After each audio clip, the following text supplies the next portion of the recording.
Bonjour et bienvenue sur Isobourse. Vendredi 7 février 2025, l'indice CAC 40 a terminé la semaine sur une hausse hebdomadaire de 0,29% à 7973 points, portant son gain à 8,02% depuis le début d'année 2025. Alors tous les principaux indices boursiers de la zone euro ont clôturé la semaine en hausse. Comme la semaine précédente, l'indice phare de la bourse de Madrid, l'IBEX 35, a enregistré la meilleure performance avec une progression hebdomadaire de 2,59%.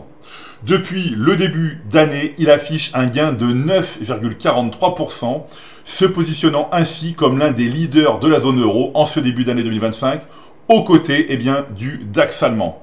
Alors, malgré une légère hausse hebdomadaire de 0,25%, le DAX, principal indice de la bourse de Francfort, reste en tête du palmarès 2025 aux côtés d'un indice ibérique. Sans surprise, le modèle Isobourse est positif à moyen terme sur le baromètre de l'économie allemande depuis la validation du croisement des courbes de pression Isobourse 5 et 20 mois en novembre 2023. Depuis le signal, l'indice a progressé de 34%. Avec une hausse de seulement 4,75% sur les 12 derniers mois, le CAC 40 reste à la traîne au sein de la zone euro, loin derrière les performances spectaculaires des indices allemands et espagnols qui avoisinent les 30%. La question se pose alors, le principal indice de la Bourse de Paris dispose-t-il désormais des atouts nécessaires pour combler son retard face à ses homologues européens? Eh bien, comme prévu dans ma chronique du 25 janvier dernier, la dynamique haussière du CAC 40 s'est poursuivie. La courbe de pression Isobourse 5 mois continue de converger vers la courbe 20 mois, signe d'un potentiel renforcement de la tendance. L'indice parisien a même franchi brièvement la barre des 8000 points jeudi et vendredi, avant de refluer sous ce seuil symbolique. Cependant, pour envisager un rebond plus solide et durable à moyen terme, un croisement haussier entre ces deux courbes serait nécessaire.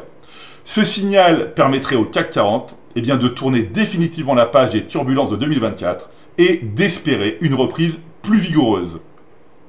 Alors savez-vous, quel est le secteur leader de la zone euro depuis le début d'année 2025? Il s'agit de l'indice Eurostoxx Banks avec un gain proche de 16%. Il a même été le plus performant cette semaine avec une hausse hebdomadaire de 4,39%. Sans surprise, le modèle Isobourse est positif à moyen terme sur le secteur bancaire européen depuis le croisement haussier des courbes de pression 5 et 20 mois validé en décembre 2022. Depuis le signal, le secteur a progressé de 76%. Cependant, cette performance étant une moyenne, il est facile d'imaginer que certains titres composant ce secteur ont enregistré des hausses encore plus impressionnantes. Alors, examinons les performances des banques de la zone euro depuis le dernier signal haussier à moyen terme généré par le modèle Isobourse. Ce signal repose sur le croisement haussier des courbes de pression Isobourse 5 et 20 mois. A noter que la colonne jour indique le nombre de séances boursières écoulées depuis ce signal. Alors avec un gain impressionnant de 570% en 1031 séances, soit 4 années, Banco de Sabadell s'impose en tête des meilleures performances. Le modèle Isobourse est haussier à moyen terme sur la banque espagnole depuis le croisement positif des courbes de pression Isobourse 5 et 20 mois, confirmé en janvier 2021. Le succès en bourse repose sur la capacité à garder les lignes qui montent et surtout à éviter les autres. Avec une progression de 355% en 1154 séances, soit 4 ans et demi, Commerzbank se hisse à la deuxième place des meilleures performances.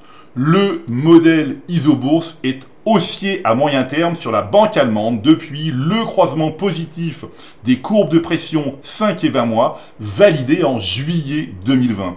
En bourse, il y a ceux qui observent les opportunités passées et ceux qui les saisissent avec Isobourse, bien évidemment. Voilà, écoutez, c'est maintenant à vous de faire le point de vos valeurs en portefeuille avec Isobourse. Je vous donne rendez-vous pour ma prochaine chronique et d'ici là, restez avec nous sur Isobourse.